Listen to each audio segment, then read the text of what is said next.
Irmãos, bom dia a todos. Bom dia. Feliz sábado a toda a igreja. Feliz sábado. Mais uma vez, rogamos que o Senhor nos conceda graça para compreendermos a sua palavra. Mais uma vez vamos estudar as Santas Escrituras, que conforme o apóstolo Paulo, podem nos tornar sábios para a salvação pela fé que há em Cristo Jesus, o nosso Senhor. Amém. Nosso tema hoje de estudo é a lei e a vida. A vida eterna está intimamente relacionada com a lei de Deus. É justamente por isso que Satanás combate tanto a lei de Deus, em especial o mandamento do sábado, né? Porque a lei expressa o caráter de Deus. E em especial o sábado expressa quem é o Deus Criador. Então, não estranhe essa ira constante de Satanás contra a lei de Deus, e muitas vezes manifesta por seus instrumentos, né? Muitas vezes até pregadores que dizem ser servos de Deus, batendo contra a lei de Deus. É porque a lei e a vida, elas estão intimamente ligadas. Quando Satanás nos faz tirar as vistas à lei de Deus, desprezar a lei de Deus, quando ele nos faz transgredir a lei de Deus e até mesmo ensinar outros a transgredir, ele está nos apartando da vida. Satanás veio para dar vida para alguém? Não. Ele veio para roubar, matar e destruir. Ele não veio para dar vida. Então, como ele sabe que há uma íntima relação entre a lei e a vida, ele quer nos apartar da lei de Deus. E nós temos que ser ministros da justiça, ministros da obediência à lei de Deus, para que possamos viver. E hoje nós vamos compreender um pouquinho mais. É basicamente a mesma temática daquele estudo que a gente teve algumas semanas atrás. A esperança da glória, né? Cristo em nós, a esperança da glória. Que é o grande cerne das boas novas do Evangelho de Cristo para nós. É Cristo em nós. A única forma de nós sermos salvos. Quando falo de lei, geralmente as pessoas acham que tem que fazer um esforço tremendo para poder obedecer à lei. E muitas vezes fazem isso esquecendo de Cristo. Não é que não deve haver esforço. Só que geralmente há uma mentalidade de que a gente deve se esforçar sem Cristo para obedecer à lei. Como se a gente fosse capaz de fazer isso. Quando na verdade a mensagem central do Evangelho, as boas novas, as boas notícias é Cristo que habita em nós para obedecer essa lei em nós. Ele sabe que nós, de nós mesmos, com a natureza humana pecaminosa que nós temos, nós não conseguimos obedecer à lei de Deus. Sem Ele. Com Ele a gente pode. Tudo posso naquele que me fortalece. Eu não posso em mim. Paulo deixou bem clara essa frase, né? Tudo posso naquele que me fortalece. Nele eu posso tudo. Fora dele, sem mim, nada poder saber. Então vamos compreender um pouquinho esse tema. Do que os irmãos quiserem participar, fiquem à vontade dentro do tema, um de cada vez, para que todos sejamos edificados. Em Êxodo capítulo 3, versículo 14, quando o Senhor se revelou para Moisés, chamando-o a levá-lo ao Egito para libertar o povo de Israel do Egito, o Senhor se apresenta para Moisés e Moisés diz: rapaz, então é para mim ser enviado a eles, mas quando eu for até eles, eu vou dizer que quem foi que me enviou? Eu vou dizer assim, Deus me enviou. Não, o que é que eu vou dizer para eles? Como é que eu vou dizer assim, eu vim aqui amando de alguém. Quem é esse alguém? E disse Deus a Moisés: eu sou o que sou. Como é que vai me definir? Como é que se define a Deus? Como é que a linguagem humana define Deus na sua plenitude? Não tem capacidade, não. Deus diz assim, eu sou o que sou. Como se alguém se definir o tempo na eternidade de Deus. É tantos bilhões de anos. Não, amigo, é a eternidade. Não, mas assim, quantos milhões, bilhões, trilhões? Conta aí. Se não tem como contar não, moço. É a eternidade, acabou-se. Não, eu vou definir Deus só em uma coisa que disse, não, tu vai vacilar, porque é muita coisa que é Deus. A linguagem humana não tem essa capacidade. Então Deus diz assim, eu sou o que eu sou. E disse mais, tu vai dizer assim aos filhos de Israel, eu sou me enviou a vocês para tirar vocês do Egito. Como é que eu não? Eu sou. Para a gente que isso não é nem nome, né? Porque não tem ninguém aqui no Brasil que se chama eu sou, né? Mas olha como Deus se definiu. Eu sou. Pronto. Ele, quando a gente se refere ao Senhor, Ele é. Melhor que Ele é, moço. Tudo de bom, tudo de santo, tudo de puro, Ele é. A linguagem humana não tem a capacidade de definir o Criador. Porque Ele é extenso demais, Ele é grandioso demais. Mas a gente quer dizer, não, a terra é do tamanho da palma de Deus. Deus é muito mais do que isso. Deus é muito mais eterno do que a gente pensa. Deus sabe muito mais do que a gente acha que Ele sabe. Deus pode muito mais do que a gente acha que Ele pode. Às vezes a gente tem certos lugares que a gente acha que Deus não está vendo a gente. Mas Deus está em todos os lugares. Às vezes em lugares que a gente acha que Ele não está. Vigiando e dizendo, não, eu vi fazendo aquilo. Deus está. E 1 João 4,8 diz que aquele que não ama, não conhece a quem? Porque Deus é o quê? Em Êxodo 3,14 ele diz, eu sou. E quando João vai dizer o que Deus é, uma das definições, ele diz assim, Deus é amor. Mas como é o Espírito de Deus que inspira aqui, o apóstolo João a escrever, é como se Deus estivesse dizendo assim, eu sou amor. Você vai encontrar várias vezes nas Escrituras, várias expressões falando de Deus, justo, santo de Israel, o Criador, o Redentor, o Senhor dos Exércitos, o Senhor Justiça Nossa, o maravilhoso Conselheiro, Deus forte para a eternidade, Príncipe da Paz, Renovo. Várias definições para o Senhor. Então aqui, olha como ele se revela. Primeiro João diz, aquele que não ama não conhece a Deus, porque um dos atributos de Deus, e mais do que atributo, isso aqui expressa a natureza de Deus. Não está dizendo que Deus tem amor. Deus é amor. É natureza de Deus. Ele não diz assim, eu tenho, quando for falar com o povo de Israel, ele diz assim, eu tenho o que eu tenho. Ele não falou isso. Ele diz assim, eu sou o que eu sou. E o que ele está falando? O pastor Jones, ele diz assim, que eu sou, essa expressãozinha, eu sou, expressa a natureza de Deus. O que sou expressa o personagem. Quem é? Quem é isso? Eu sou o que eu sou. Então, Deus é amor. Em Mateus capítulo 22, chegou um doutor da lei, chamado a Cristo de mestre, geralmente era com segundas intenções, hipocrisia na verdade. Diz assim, mestre, qual é o grande mandamento na lei? Muitos responderiam, eu quero saber, responderiam várias outras coisas, né? Mas o Senhor vai no cerne da questão, ele vai no âmago dos mandamentos. Ele vai na motivação dos mandamentos. Ele não vai expressar um mandamento em si, um dos 10.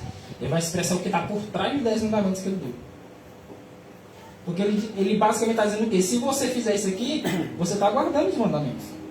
Você está tão preocupado em exibir uma forma de obediência que você esqueceu o motivo por trás. Você está preocupado em dizer assim, não, mas eu não adultero, eu nunca me deitei com outra mulher, ou uma mulher, eu nunca me deitei com outro homem, pronto. Aí o Senhor disse, sim, mas tu está fazendo isso por quê? Será que tu não está fazendo isso só por aparência? Se não tiver o amor por trás disso, como motivo para essa obediência, é inútil. Então, o mestre pergunta. O mestre da lei pergunta.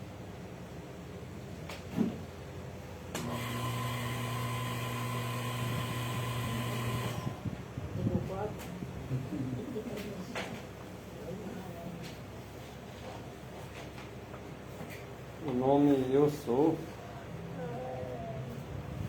aquele nome que foi dado para Moisés ali, transmitido pelo próprio Eu Sou, ali era para exprimir a ideia da presença eterna.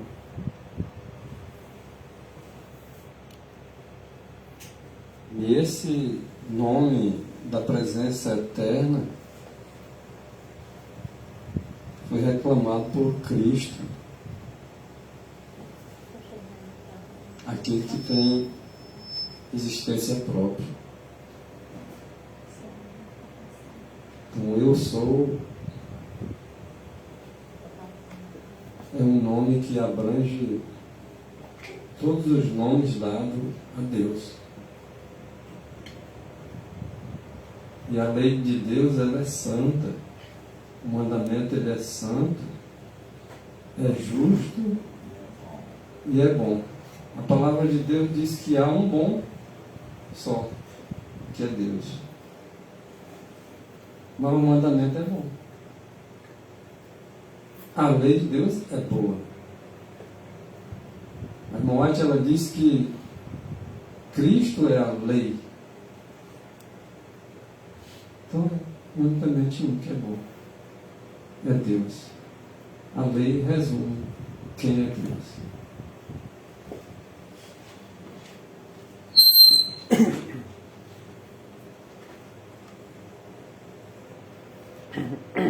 Verdade. O Espírito de Profecia esclarece que a lei de Deus é uma transcrição do caráter de Deus. Revela quem é Deus. Demonstra os atributos que Deus tem para o ser humano. Tá? Então, quando o doutor da lei pergunta para Cristo qual é o grande mandamento na lei, Cristo dá uma resposta que muito provavelmente ele não esperava. Ele diz assim: quer saber qual é o grande mandamento na lei? Amarás, olha a palavrinha primeiro, amarás o Senhor teu Deus de todo o teu coração e de toda a tua alma e de todo o teu entendimento ou pensamento e de todas as tuas forças. Esse texto aqui em Deuteronômio 6,5, ele acrescenta essa expressão ainda: com todas as tuas forças, com tudo que tu tem. Mas esse é o maior mandamento da lei. Este é o primeiro e grande mandamento. Quer saber qual é o primeiro? Qual é o grande mandamento na lei? Esse aqui: amarás o Senhor teu Deus. Esse é o primeiro grande mandamento. E o segundo, semelhante a este, é também: amarás o teu próximo como a ti mesmo. Observe que o Deus que se revela como sendo amor, como aquele que apresenta que o amor faz parte da sua natureza, quando ele vai expressar o grande mandamento para o doutor da lei, ele diz assim: tu quer saber qual é o grande mandamento? Eu sou o grande mandamento. Por quê? Qual é o grande mandamento? Amarás. É amor. O grande mandamento é o quê? É amor. E o segundo grande mandamento é o quê? É amor também. Eu quero saber qual é o grande mandamento. É como se Deus estivesse falando: imita o meu caráter e tu vai saber qual é o grande mandamento. Eu sou o grande mandamento. Por quê? Porque Deus é o padrão. Deus está se apresentando por quê? Porque Ele é o padrão. Ele é o padrão de amor. Ele é amor, de fato. Apesar de que hoje em dia tem uma definição meio doida de amor, né? Homem com homem é amor. Mulher com mulher é amor. Uma mulher com um cachorro é amor. Um homem com uma cachorra é amor também. Segundo o mundo. E os tribunais aí, né? Mas segundo Deus, o que é amor? Ele é amor. Você lá para o caráter dele, olhar para as escrituras onde Deus se revela, a gente entende que é amor. O amor é viver em conformidade com a lei de Deus.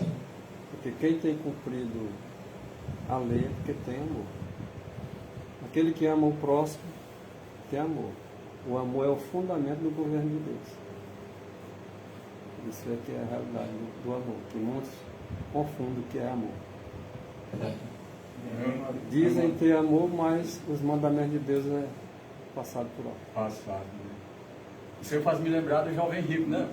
O jovem rico, ele se garantiu que guardava as leis. Né? Lembra lá, o Senhor, quando fez uma contagem, está aqui a lei, fulano, lei, ciclano. Ele disse: isso aí eu venho guardando desde o menino.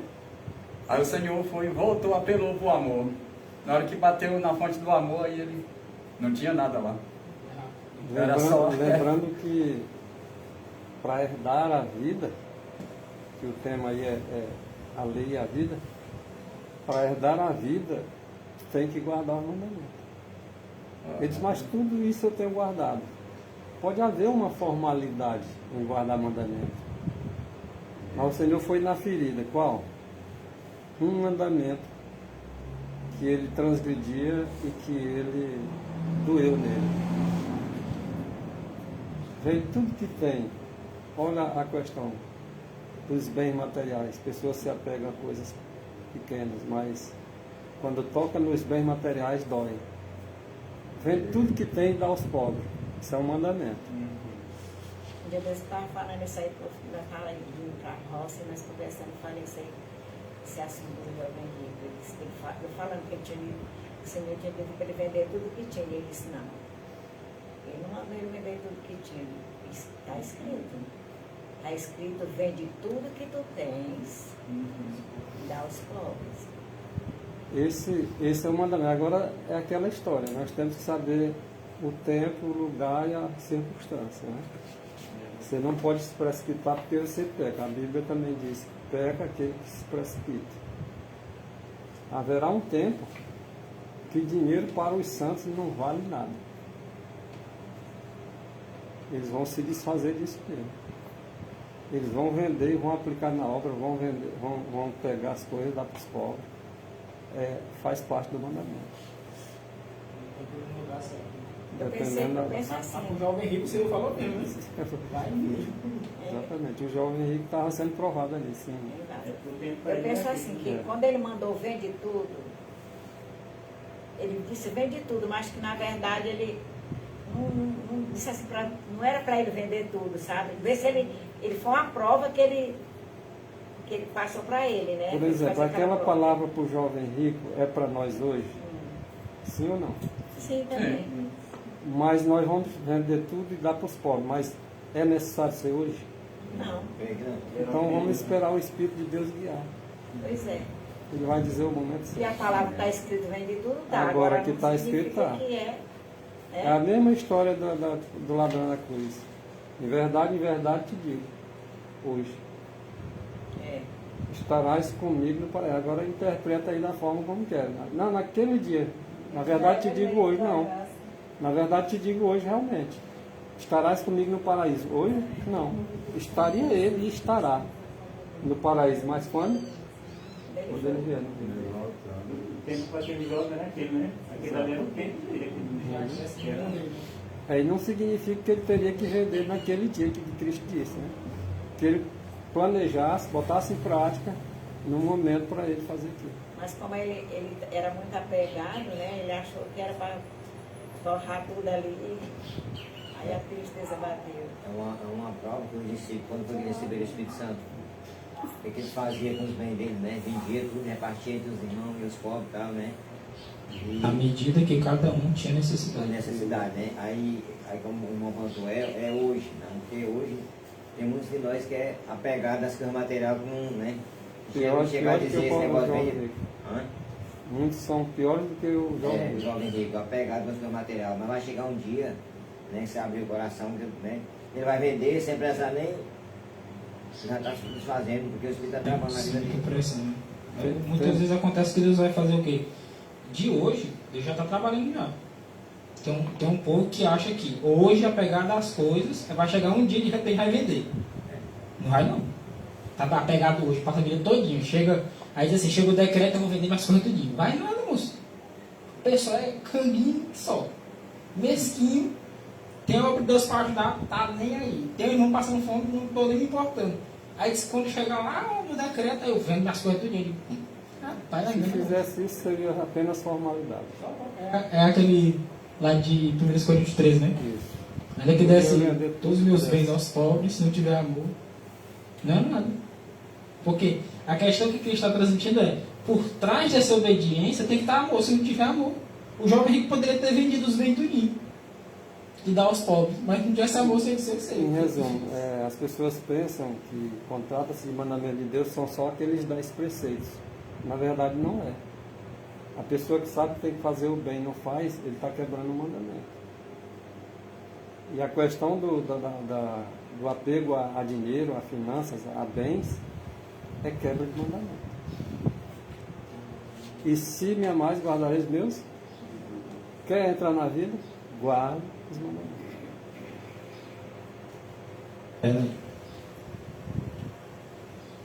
Romanos capítulo 13, versículo 10. O amor não faz mal ao próximo. Quem diz que ama o próximo e faz mal, na verdade não ama. E aquele que não ama, não conhece a Deus, porque Deus É amor. Se você faz mal ao seu próximo, ou se você deseja mal ao seu próximo, você não ama não. De sorte que o cumprimento da lei é o quê? Amor. Ou seja, o cumprimento da lei é Deus. O cumprimento da lei é o caráter de Deus expresso. Expresso na lei. Então, o cumprimento da lei é o quê? Amar. Amar a Deus em primeiro lugar, depois amar o semelhante. Só que geralmente a gente está preocupado com a forma, porque a gente tem uma questão de querer ser visto. As pessoas vão ver que eu não adultero, vão ver que eu não roubo, vão ver que eu não mato, vão ver que eu não cobiço. É como o Paulo diz em 1 Coríntios 13. Você faz um monte de coisa. Você dá o seu corpo para ser queimado em favor dos outros. Você pega tudo que você tem e você vende. Você fala a língua dos homens e dos anjos. Não tem amor não? Não, foi inútil. Fez a toa. Cumprimento e finalidade. Olha só, de sorte que o fim da lei é Cristo. Ou seja, o cumprimento da lei é Cristo. As pessoas acham que é o fim de encerrar e não ter mais validade. Não, é o fim de finalidade. A finalidade é conduzir o povo ao fundamento de Deus, ao próprio Deus, ao amor de Deus. É essa a finalidade. O objetivo. E Cristo cumpre todas as requisitos. Verdade. O objetivo da lei, como me ensinou, 1 Coríntios 10:4, porque o fim da lei é Cristo, ou seja, o objetivo da lei é Cristo, é porque o objetivo da lei é trazer homens a lhe obedecer e mostrar que o caráter que está sendo expresso nessa lei é o caráter de Cristo. Ou seja, o objetivo da lei, que revela um padrão, é revelar o padrão do caráter de Jesus. Quando a lei está ali expressa nas tábuas, falando especialmente dos 10 mandamentos, quando ela está expressa em tábuas, ela vai descrever a condenação que a gente enxerga. Mas o objetivo da lei é o quê? Quem escreveu o Código de Trânsito é com o objetivo da gente transgredir o Código de Trânsito? Não, é com o objetivo da gente obedecer. Só que tem um probleminha. Quem escreveu o Código de Trânsito não consegue dar poder para a gente obedecer o Código de Trânsito. Ou consegue? Não tem como. Pode ser o deputado mais inteligente que for, não consegue. Agora, o objetivo da lei é Cristo. O objetivo da lei, a lei está dizendo assim, ó, tá aqui eu, tu acabou de me transgredir, tu vai morrer. Agora tem um que pode salvar. Tá ali o Salvador. Quando a pessoa olha para o Salvador, que pode me salvar da morte, porque eu transgredi a lei, ela olha para o Salvador e diz, é interessante, né? O caráter de Jesus, ele não mata, ele não rouba, ele não adultera, ele não transgrediu o segundo mandamento, não tem imagens para adorar, ele não toma o nome de Deus em vão. Aí você diz, a lei me conduziu a Cristo porque eu me encontrei pecador e sentenciado à morte. E agora Cristo pode me salvar. Mas Cristo me salva não apenas da sentença da morte por causa da transgressão. Cristo me faz segundo a sua imagem, que era o padrão que ela estava revelando. Que ela disse, ó, tu transgrediu. Agora Cristo me salva da sentença de morte e ainda me faz de acordo com o padrão da lei, que é o caráter dele. Então, o objetivo da lei, quando foi escrito em tábua de pedra, era expressar o caráter de Cristo. O objetivo da lei, escrita em tábuas de pedra, era me fazer semelhante ao Senhor. Só que ela não consegue. Pelo fato de você ter uma Bíblia. Eu creio que todo mundo tem uma Bíblia em casa, né? Pelo fato de nós termos Bíblia em casa. Quer dizer que nós somos obedientes a todas as palavras que estão na Bíblia. Assim também os homens tinham, antigamente, a lei tábua de pedra. Quer dizer que eram obedientes? Não, a lei não conseguia fazer eles obedientes. Mas continuava apontando, tu vai morrer. Tu vai morrer, porque tu transgrediu, a alma que pecar essa morre. Aí agora o que é que eu faço? Aquele que confessa e deixa, alcança a misericórdia. Vai lá para o Salvador. Ia fazer o sacrifício apontando a Cristo. Então, o objetivo da lei sempre foi e continua sendo nos levar para Jesus. Tá? O cumprimento da lei. Há uma pequena diferença que eu quero aqui enfatizar para os irmãos na questão do legislador e essa lei foi legislada. Né? Então, os homens, eles fazem as leis, portanto, mesmo os que fazem as leis, eles devem submeter as leis, eles estão abaixo da lei, mesmo eles fazendo as leis. Agora, a exclusividade de Cristo é única. Ele foi o legislador da lei e ele está acima da lei. E para ser feita expiação pelo homem caído, tinha que ser alguém igual a Deus, né? A própria lei de Deus, inclusive ela é a transcrição do caráter de Deus. Então tinha que ser alguém igual a Deus para poder morrer pelo homem. Então a diferença entre os legisladores celestes e humano, terrestre. Cristo está acima da lei, os homens estão abaixo. Eles Tá. fazem e não cumprem, né? Na verdade, eles deveriam cumprir, eles devem estar submetidos à lei.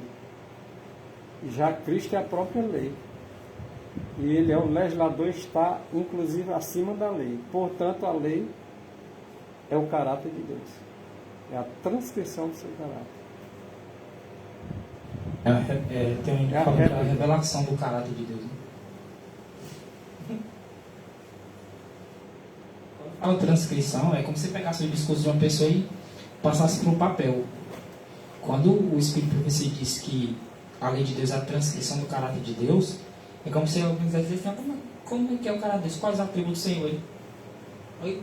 Peraí, para cheguei. Mas é que é mandamento para me obedecer. Pois é, você quer meu caráter. Aí você pega outras partes da Escritura e você enxerga Deus santo, Deus temível, Deus justo, Deus grande, É misericórdia. como se dissesse, se eu obedecer isso aqui, vai viver o meu caráter. Vai ter o meu caráter. Exatamente assim. Embora tenha que buscar Cristo para adquirir esse caráter. É em Cristo, né?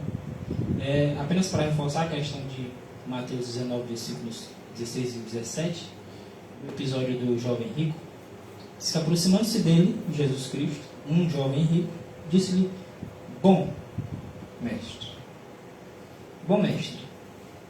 que farei para conseguir a vida eterna? Tem um monte de gente que queria viver para sempre. Pode ser o caboclo mais rico, ele não quer morrer, não.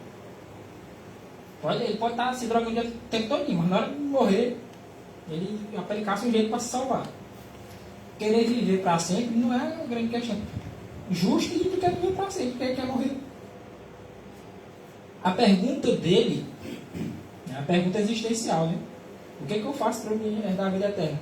Tem ricos aí que darem uma fortuna para viver para sempre. Aí quando Cristo responde, ele primeiro responde tocando num ponto. A primeira palavrinha que ele usa no discurso, o jovem rico usa, é dizendo assim, bom. Ele chama Jesus de bom mestre. Lembra como o doutor da lei chamou Jesus? Mestre. Mestre. Qual é o grande mandamento na lei? Quando o jovem rico vem falar com Jesus, ele diz assim, bom mestre. Ele reconheceu uma coisa que o fariseu não reconheceu, não. Disse, bom mestre. Tu é Deus. Eu sei. Bom mestre. Ele disse, por que me chamas bom? Não há bom, senão um só que é Deus. E Jesus é Deus? Sim. Sim. Ah, não, irmão, Jesus aqui está estranhando. Não, ele disse, por que tu me chamas bom? Sabe que só tem um bom que é Deus, não sabe? Sei. Então tu sabe que eu sou Deus. Se queres, porém, entrar na vida, guarda os mandamentos. A lei e a vida. Né? Se queres entrar na vida, guarda os mandamentos. A lei e a vida. Quando Cristo se apresenta para ele, ele diz, não há bom, senão um só que é Deus. Tá bom, se Deus é bom, nós somos o quê? Nós somos muitos, nós somos nós. Só um que é Deus. No Comentário Bíblico Adventista, volume 7, na página 941, diz que Jesus fala de si mesmo e do Pai como Deus. Quando ele disse nenhum bom há senão um só que é Deus. Então ele fala de si mesmo e do Pai como Deus e afirma para si justiça. E será para vós justiça, questão da guarda do mandamento. No caso de Salmo 119, 142, a tua justiça, a justiça eterna. Está falando da lei dele. A tua lei é a verdade. É verdade e justiça. O que Cristo é, verdade e justiça.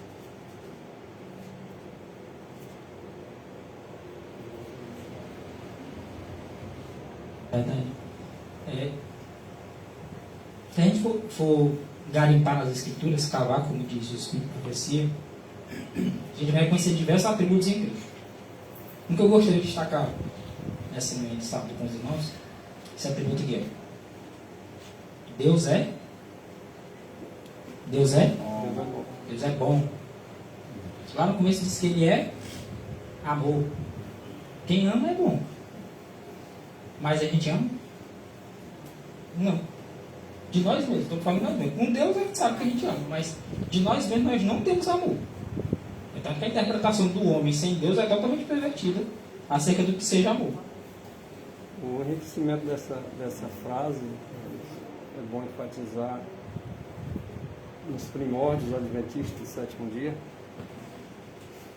O pastor Wagner ele faz um comentário acerca do que é bom lá no Cristo Sua Justiça, página 16. O que Jesus quis dizer com tais palavras? Há um bom só, que é Deus. Pretendeu negar a atribuição dele, Cristo, ser bom?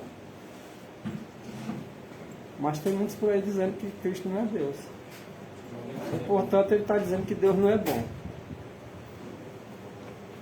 Pelo menos Deus tem que ser bom na vida das pessoas, na compreensão delas. Deus, pelo menos Deus, unicamente pode ser bom. Quando uma das pessoas diz que Jesus não é Deus, ele está dizendo que Deus não é bom. Não tem ninguém bom para isso. Certo? Então, estaria dando a entender Cristo que ele não era absolutamente bom.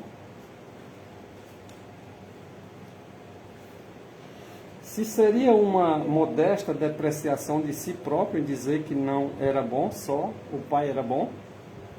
De modo algum. Pois Cristo era, e é, né? E será sempre absolutamente bom. Porque Cristo não pode negar-se a si mesmo.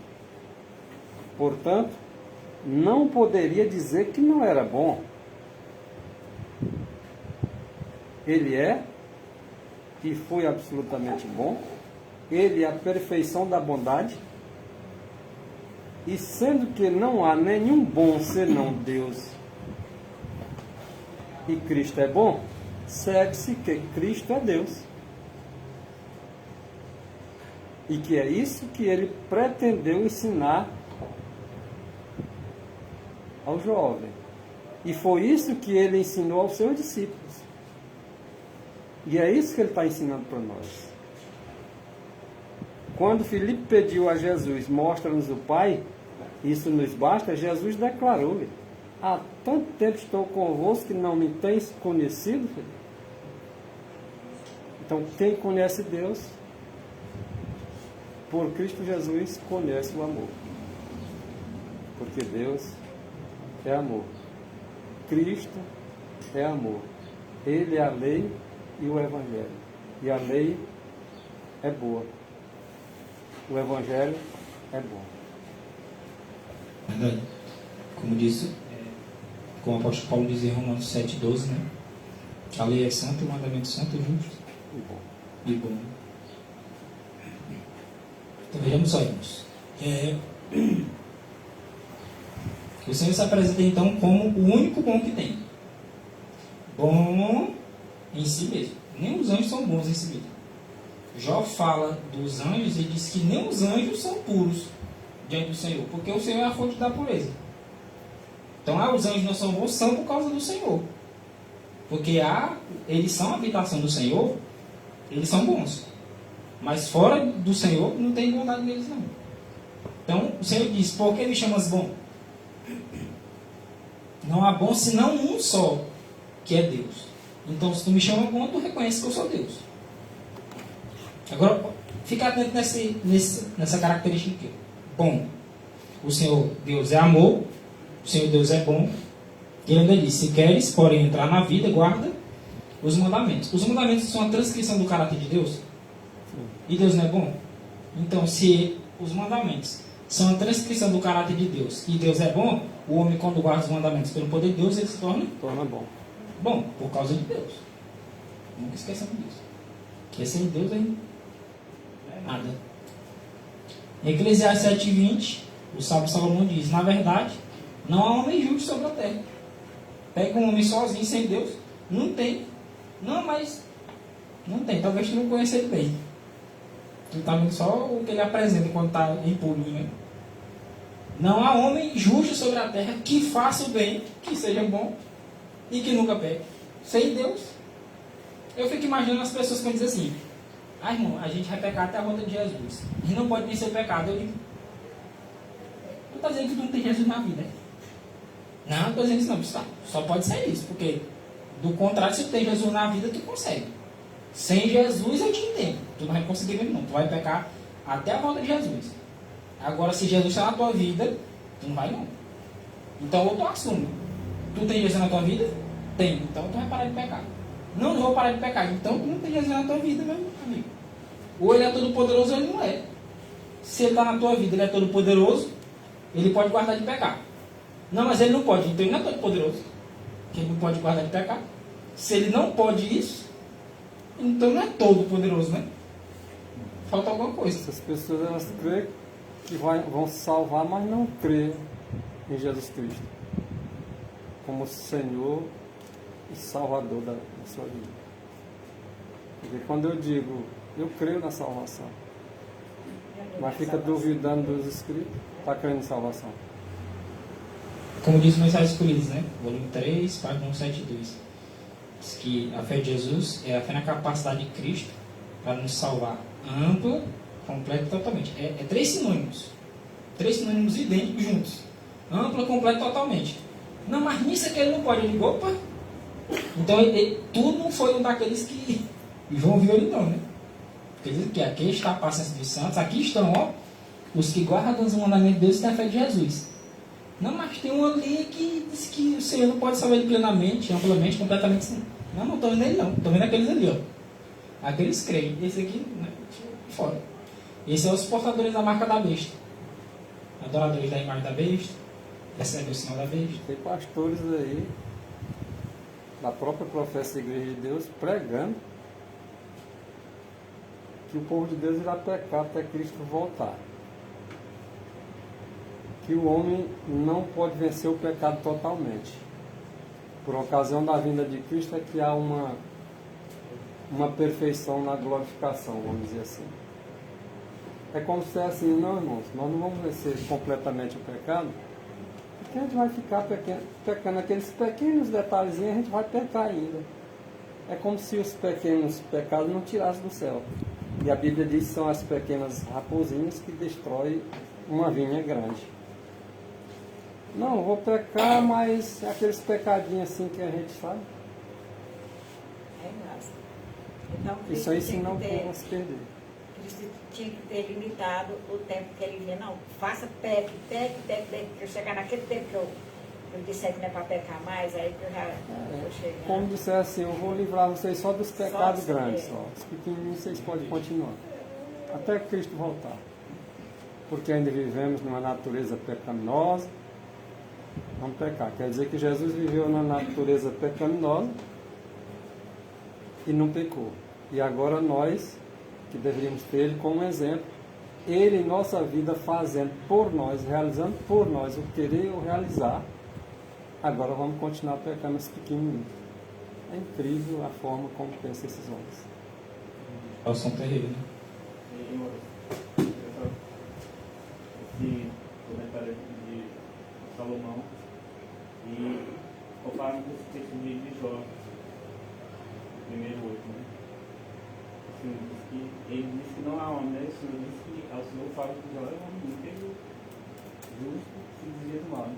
Para eles, Jó não peca, né? Essa é a questão. Homem sem Deus. É, Com Deus, não deixa pecar. com Deus tudo possível, né? A grande questão é essa.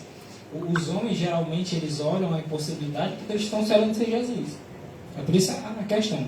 Se uma pessoa diz, eu vou pecar até Jesus voltar, eu digo, então tu não tem Jesus. Não, eu tenho Jesus, então tu não vai pecar até Jesus voltar. Não, eu vou pecar até Jesus voltar, então tu não tem Jesus. É uma coisa ou outra. Não dá para ser as duas. Não dá para dizer, eu tenho Jesus na minha vida, mas eu vou pecar até ele voltar. Eu digo, não. Uma coisa exclui a outra. Você, não, mas eu vou vencer o pecado. Eu digo, ah, tá, então Jesus está na tua vida. Porque é uma consequência natural. Lá em Judas, verso 24, diz, aquele que é poderoso para vos guardar de tropeçar, de apresentar-vos irrepreensíveis diante da sua glória. Peraí, ele é poderoso ou não é para guardar de tropeçar? Não é para guardar de tropeçar em pedra. Eu digo, ah, pelo amor de Deus, não. Tem versão que fala mais claramente, para vos guardar de pecar. Então ele é poderoso para guardar de pecar. Se ele está em mim, ele pode me guardar de pecar. Não é uma confiança em mim, uma confiança na capacidade humana. É uma confiança na capacidade de Cristo. Ó, como é que diz o Mensagem das Escolhidas, volume 3, 172. A fé de Jesus é a fé na capacidade de Cristo para nos salvar, ampla, completa e totalmente. Fé na capacidade de Jesus, não é fé na minha capacidade de deixar de pecar. Se eu tiver fé nessa... Aí não é fé. É fé do demônio, se for, né? Agora, fé na capacidade de Cristo para me guardar é a fé de Jesus. Está escrito que é. Agora, eu digo que não. Que Deus está muito poderoso do que antes. O Criador dos céus e da terra de lá para cá ficou mais velho e perdeu o poder. Foi assim, será? Será que ele é um ser humano? A pessoa está lá no vigor da juventude, né? Forte. Vai cair em pai já fica mais fraco, né? Será que Deus é assim? Irmão, é Judas o quê? Judas 4. Verso 24. 24. É. É um 24. É, o verso 24, porque só tem um capítulo só. Ah, é. Geralmente eu falo 1,24, só que o pessoal estranha, né? Porque não tem um capítulo. Olha só, agora observe, eu mencionei essa questão aqui de Deus, ó, porque Deus é bom, Deus é amor, mas o homem, ele não é justo, ele não faz o bem, ele não é bom, e ele peca. Não tem um que não peque. Quem nunca pecou aqui, levante a mão. É igual lá, né? Não? Ninguém joga. Isso é feio, né? Pedrada. Aí Marcos 7,21 diz o porquê. Ó. Porque do interior do coração dos homens saem os maus pensamentos. É como diz Freud, numa frase interessante, ele diz assim que o pensamento é o ensaio da ação. Sabe por que o Senhor diz que aquele que odeia seu irmão é assassino? Porque ele está ensaiando na mente como é que ele vai fazer. Essa praga ruim podia levar a queda, acaba pedindo a moto no meio da rua, né? A praga ruim podia levar a queda lá na frente, tá dentro, tá todo. Tá com vontade de derrubar ele, tá? Se tivesse a chance de derrubar. O pensamento é o ensaio da ação. Do coração dos homens saem os maus pensamentos, os adultérios, as prostituições, os homicídios, os furtos, a avareza, o apego exagerado de dinheiro. A avareza não é ser econômico. Ser econômico é uma coisa, a avareza é outra. Viu? Ser estragado é pecado também. A avareza, que é o apego exagerado ao dinheiro. As maldades, o engano, a mentira, né? A libertinagem. O que é a libertinagem? Libertinagem é ser liberal demais. Né? Pedido sexual, isso aqui. Libertina, que é uma pessoa depravada. É só pegar a palavra liberdade, não é liberdade aqui, viu? Isso aqui é liberdade demais, né? Exagerada, né? A inveja, a blasfêmia, a inveja, achar que o outro não deveria ter o que tem. A blasfêmia, a soberba, o achar-se superior aos outros. A loucura, que pensa na geraçãozinha doida, é essa. Pensa um pouco louco. Os irmãos discordam? Havia uma geração maluca que essa, não pode matar um estuprador que estuprou. Aí vai falar da boa do não pode matar o estuprador, não. Que é a vítima da sociedade. Mas pode matar o bebezinho que foi gerado. Que é um monstro, né? De acordo com o presidente. É louco, moço. A libertinagem, segundo o dicionário, aplica-se à insubmissão. Insubmissão é libertinagem. Indisciplina. Tem aqueles que não querem aceitar, querem fazer do seu jeito. É libertinagem.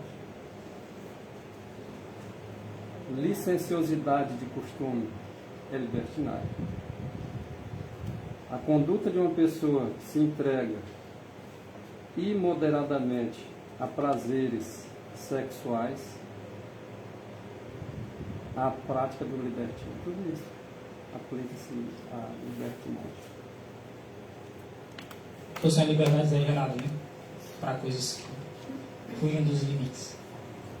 Então isso aqui, irmãos, é basicamente a mesma descrição lá de Gálatas capítulo 5, versículo 19 em diante. O que sai do coração do homem? Pensamentos maus, adultério, prostituição, homicídio, furto, avareza, maldade, engano, mentira, libertinagem, inveja, blasfêmia, soberba, loucura. Isso é o coração do homem. Com Deus ou sem Deus? Sem Deus. Esse aqui é o homem com Deus ou sem Deus? Isso aí, Olha o texto. na verdade, que não há homem justo sobre a terra. Isso é um homem sem Deus. Com Deus ele se torna justo. Sem Deus não tem homem justo, não. A Bíblia fala da justiça dos santos. Por que justiça dos santos? Porque ele vive um caráter semelhante ao de Cristo. Porque a lei de Deus é justiça. E ele já vive em conformidade com a lei de Deus. E eles se tornam justos. Por isso que a Bíblia chama de justiça dos santos. Mas a justiça não é de Cristo. Mas ele não deu para os seus santos. Então é dos seus santos. Por isso Atribuído que a eles, né? atribuído a eles. Esse juiz decreta algumas coisas que a gente acha justo. Eles não são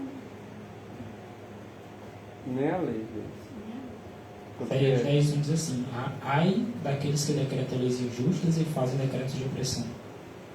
Toda lei injusta é motivada por Satanás. Então, é a questão que é meio falar, mas vamos falar. Tem um artigo do Jones que ele fala da desobediência civil. Sabe o que é desobediência civil? É quando há uma lei que é injusta e que moralmente o cidadão tem obrigação de desobedecer essa lei. Um funcionário público, por exemplo, um agente de polícia, né? Ele tem obrigação de desobedecer uma ordem legal. Porque se um dia houver investigação e tiver de punir, não vai punir só o superior que deu a ordem legal, não. Vai punir o superior que deu a ordem legal e vai punir os subordinados que obedeceram a ordem legal. Vai ser ambos. É um negócio que o pessoal tem medo, né? Mas, por exemplo, se alguém baixasse uma lei para você matar seus filhos, fazer igual no tempo lá de Herodes, do faraó, você vai fazer o quê? Baixei uma lei aqui agora, todo mundo matar os filhos do sexo masculino, por exemplo. Você vai matar os filhos de vocês? No caso agora que estão dizendo aí que quando o pai e a mãe morrer, quem vai ficar com a herança é o Estado. Por mais que a senhora diz que a herança é uma coisa maldita, mas eu acho que não é certo, né? É injustiça. A herança, se morrer os pais, a herança é dos filhos.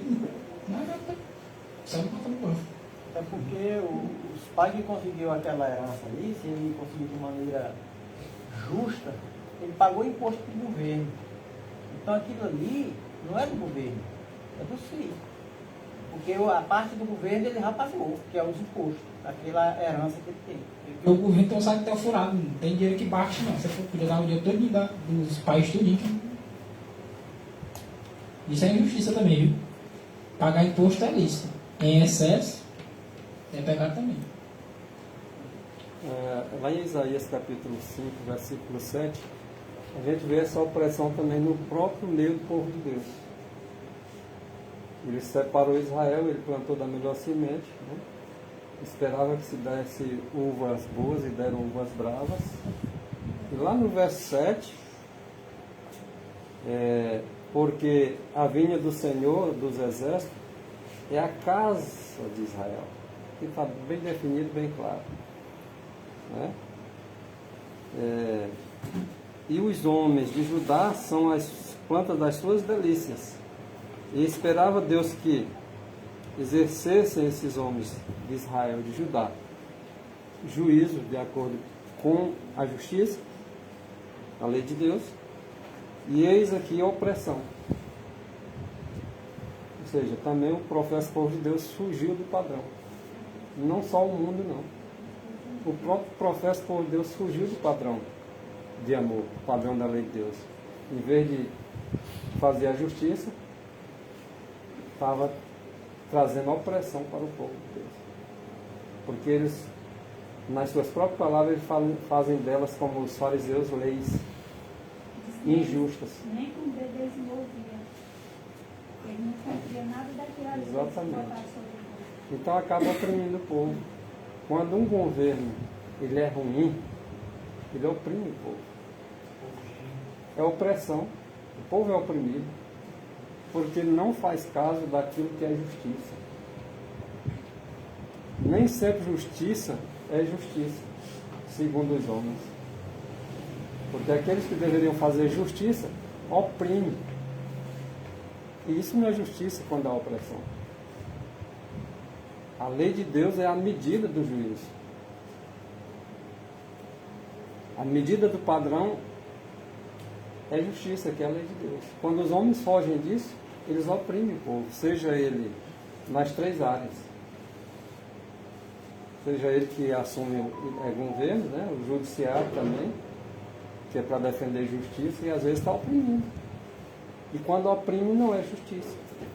Pode dizer o tanto que for que é justiça, mas justiça verdadeira é aquela que procede do alto. Toda lei justa e boa, ela deve estar em conformidade com a lei de Deus. Se ela não estiver em conformidade com a lei de Deus, ela não pode para Deus ser justiça. E nem para aqueles que são servos de Deus. Há um padrão para toda lei. Né? Toda lei feita tem que se encaixar no padrão divino. Todos estes males descritos aqui em Marcos capítulo 7, versículos 21 até o 23, até o 22, no verso 23 diz que todos estes males procedem de dentro do homem e contaminam o homem, do homem sem Deus. Observe. Romanos capítulo 8, versículo 3. Porquanto o que era impossível à lei, visto como estava enfermo pela carne, em si, a lei está doente? Em si? Não. Em si tem alguma imperfeição, algum probleminha na lei? A lei não. Está doente é o homem. É o homem. Essa expressão aqui é fazendo basicamente o seguinte: a lei está enferma, entre aspas, no sentido de ela não tem capacidade de tornar o homem obediente. É impossível a lei, visto como estava enfermo pela carne. Um homem com natureza humana pecaminosa, sozinho, tentando obedecer a lei, não consegue. A lei não consegue fazer o ser humano obediente. Assim como o Código de Trânsito não consegue fazer a pessoa obediente a ele. Ele pode mostrar o padrão, mas não consegue fazer ninguém obedecer. A continuação diz assim: Deus, enviando seu Filho em semelhança da carne do pecado, ou na semelhança da carne pecaminosa, como é que Deus resolve o problema da impossibilidade da lei nos fazer guardar a lei? Ele envia o seu Filho com a natureza do homem, pecador, a natureza humana pecaminosa, e nessa carne ele obedece à lei. Ele é enviado na semelhança da carne do pecado, e por causa do pecado. Ele não é simplesmente enviado em semelhança de carne pecaminosa. Há um motivo para ele ser enviado em semelhança de carne pecaminosa. Qual o motivo? O motivo é o pecado, por causa do pecado. E aí ele condena o pecado na carne. Por quê? Porque ele mostrou o segredo para ser possível obedecer os mandamentos de Deus na carne. Como? Na natureza humana pecaminosa, por exemplo, que é pela carne. Diz que todo o recurso que estava à disposição de Cristo está à nossa disposição. Qual era o recurso que estava à disposição de Cristo? O poder de Deus. Toda a autoridade me foi dada, ou todo o poder, no céu e na terra, foi dado à disposição dele. E não é dado à nossa disposição, não. Está escrito que todo o poder que foi dado a Cristo no céu e na terra foi dado para nós, para estar à nossa disposição. Estava à disposição dele e ele deu de mão desse poder. Mas está também à nossa disposição para a gente dar de mão também desse poder. Ou seja, era impossível a lei fazer o homem obediente à lei. O que o pai faz? Envia o seu filho na mesma carne que o homem tem. Aí nessa carne o Senhor mostra como é o segredo para nessa carne ainda, natureza humana pecaminosa, o homem obedecer à lei e ser salvo. Até então era impossível. Era impossível a lei. Ela não conseguia fazer o homem obediente. Aí o Senhor faz como? Então, eu vou enviar a lei agora em carne. A lei personificada, um homem sendo a lei. O texto que eu mostrei agora há pouco. Cristo é tanto a lei como o Evangelho. Por que Cristo é a lei? Porque Cristo é a lei personificada. Na vida dele você vê a lei personificada. Até então só tinha um tábua de pedra. Agora tem a lei. Vamos entender melhor esse texto de Romanos 8,3, irmão? Porque está claro assim, as letras, né? Quem vivifica é o Espírito, a letra mata. Se nós for entender da forma como o homem natural quer entender, ele morre. Porque o que era impossível, a lei, visto como estava enferma pela carne. A lei de Deus é o caráter de Deus, certo? O caráter de Deus está enfermo, por exemplo? Não.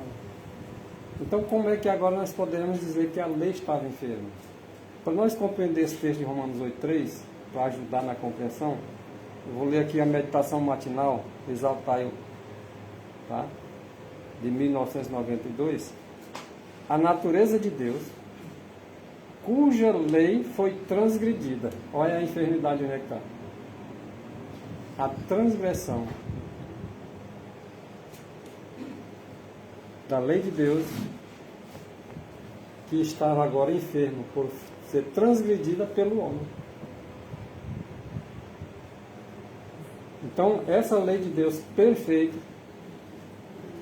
unindo-se agora Cristo Jesus com essa natureza, sem deixar ela, ele se une agora com a natureza do Adão transgressor. Que ele havia transgredido essa lei, por causa disso agora é dita essa expressão pelo apóstolo Paulo. A lei, ela estava enferma, tá? Por causa da carne, por causa do homem. O homem transgrediu, ou seja, essa enfermidade chama-se transgressão, pecado. E aquele que pecar é porque transgrediu a lei. Então essa é a enfermidade. Não que a lei tenha algum problema com ela. É a transgressão do caráter de Deus. E o caráter de Deus não se moveu um milímetro, uma vírgula. Continua o mesmo e continuará para sempre. Mas aí está bem claro, né, irmão? A lei, conquanto o que era impossível, a lei, visto como estava enferma na carne, que é a carne é só esse pecador. Está bem claro. Porque a lei não admite, em hipótese alguma, o pecado. Porque a transgressão dela, quando transgride ela, o que ela tem a dizer é que deve morrer quem o transgride, quem a transgride. Então, o homem agora, o transgressor, teve que pagar o preço. Se não aceitar Jesus, vai ter que pagar. E aqueles que aceitaram a Jesus, o preço está pago. É só aceitar ele e se deixar ser guiado por ele e fazer a vontade dele. Só isso. E deixar Cristo realizar. Deus não está pedindo nada demais. Só que a gente tenha vontade de se salvar e entregue a vida na mão dele. Só isso. Entrega o teu caminho ao Senhor e confiar nele só. E o resto, quem é que faz? Ele não está pedindo para que ninguém faça nada. É de graça. Ele disse: eu só quero que você deixe eu fazer. Mas se o homem não deixa, vai ser feito. A enfermidade está aí. Basicamente, a lei está enferma pela carne no homem, né? Porque no homem o caráter de Deus não se revela mais plenamente, né? Às vezes aparece ainda alguma coisa, né? O Patriarcas e Profetas 2:8-5 diz que o pecado mareou e quase obliterou, quase que apaga completamente. Então está enfermo no homem. A lei não consegue fazer o homem. Se a lei de Deus tivesse sido obedecida como no princípio, como o homem foi feito, havia necessidade de Cristo ter vindo? Havia alguma enfermidade? E aonde foi criada a enfermidade? Na carne, que é Na o carne. Desobediência, exatamente. A obediência aí está igual ao amor. Que é a mesma coisa, né? É assim, você não ama a quem vocês veem, vai me amar quem não está vendo?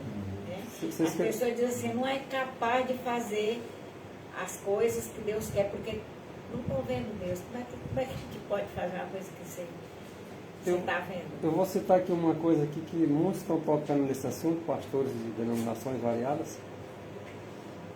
Diz que, falando mal dos guardadores de sábado, né?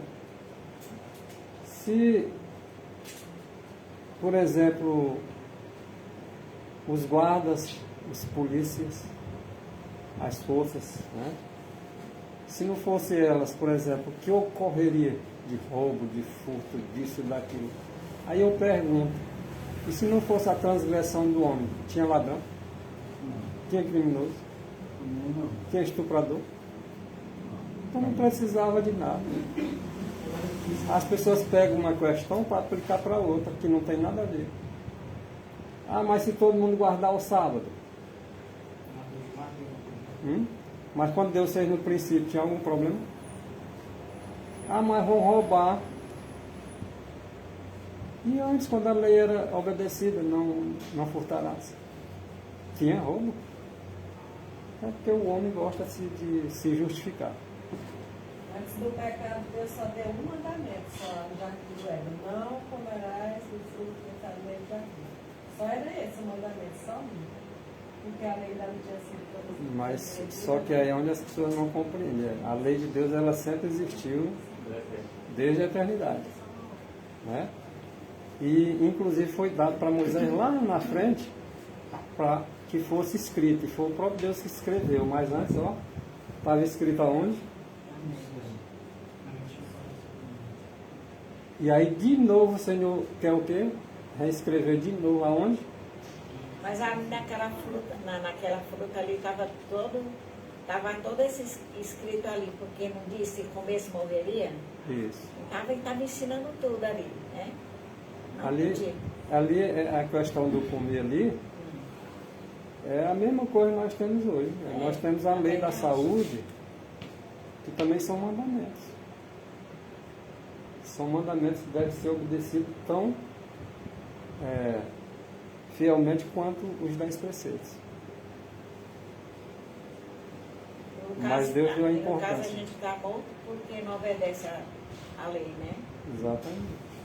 Morto-vivo, é os mortos-vivos que estão dando. Os vivos que estão... É porque a gente ouve muito assim, quando a gente fala assim, rapaz, só conseguia guardar o mandamento só Jesus, porque ele era Deus.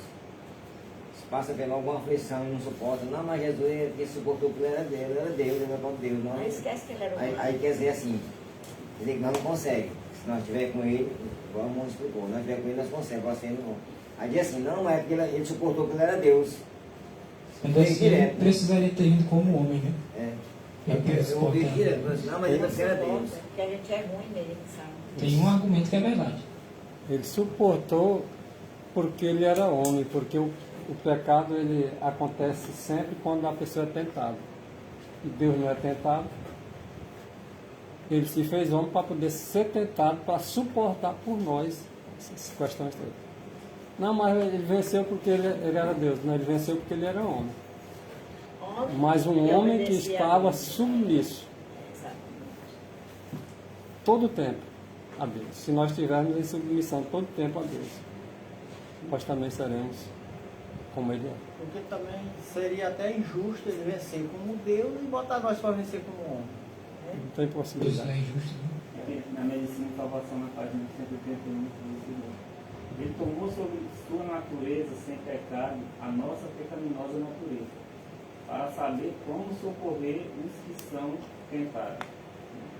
É por isso que alguns dizem Presidente. que a própria Igreja Adventista do Sétimo Dia ela é dividida nesse pensamento da natureza de Cristo. Não, a natureza dele era sem pecado. Olha o texto aí que diz. Era sem pecado. Ele não deixou de ter essa natureza para ter a natureza pecaminosa. Mas na questão de ele ter vindo a esta terra, foi na natureza pecaminosa.